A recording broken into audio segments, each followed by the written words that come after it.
আসসালামু আলাইকুম ওরহমতুল্লাহি ওবরাকাতুহ। প্রিয় দর্শক, নাম ধরে যদি এই আয়াতটা আপনারা 3বার পাঠ করেন তাহলে ইনশাল্লাহ যে কেউ আপনার পাগল হয়ে যাবে, আপনার কাছে ফিরে আসতে বাধ্য হবে এবং সে আপনাকে পাগলের মতো ভালোবাসবে।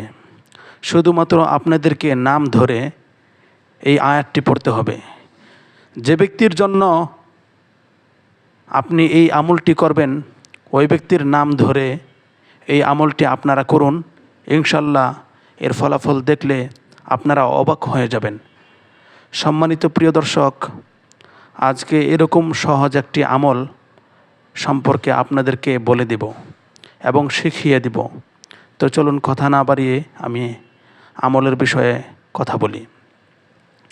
আমলটি হলো, প্রথমে আস্তাগফিরুল্লাহ 3বার পড়বেন, দ্বিতীয়বারে দুরূদ শরীফ পড়বেন, আল্লাহুম্মা সাল্লি আলা মুহাম্মাদি ওয়া আলা আলি মুহাম্মাদ কামা সাল্লাইতা আলা ইব্রাহিমা ওয়া আলা আলি ইব্রাহিম ইন্নাকা হামিদুম মাজিদ। আল্লাহুম্মা বারিক আলা মুহাম্মাদি ওয়া আলা আলি মুহাম্মাদ কামা বারাকতা আলা ইব্রাহিমা ওয়া আলা আলি ইব্রাহিম ইন্নাকা হামিদুম মাজিদ। যে দুরূদ শরীফটা আমরা নামাজে পাঠ করে থাকি ওই দুরূদ শরীফটা পড়বেন 3বার।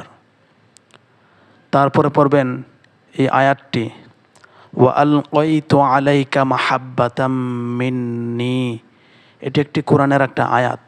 এই আয়াতটি আপনারা শিখে নেবেন। অবশ্যই এই আয়াতটি সুন্দর করে পাঠ করতে হবে, উচ্চারণ করে সহি শুদ্ধ করে আদায় করতে হবে। ইনশাল্লাহ অবশ্যই এই দোয়া 100% গ্যারান্টি দিলাম, কাজ হয়ে যাবে ইনশাল্লাহ। আসসালামু আলাইকুম ওরহমতুল্লাহ।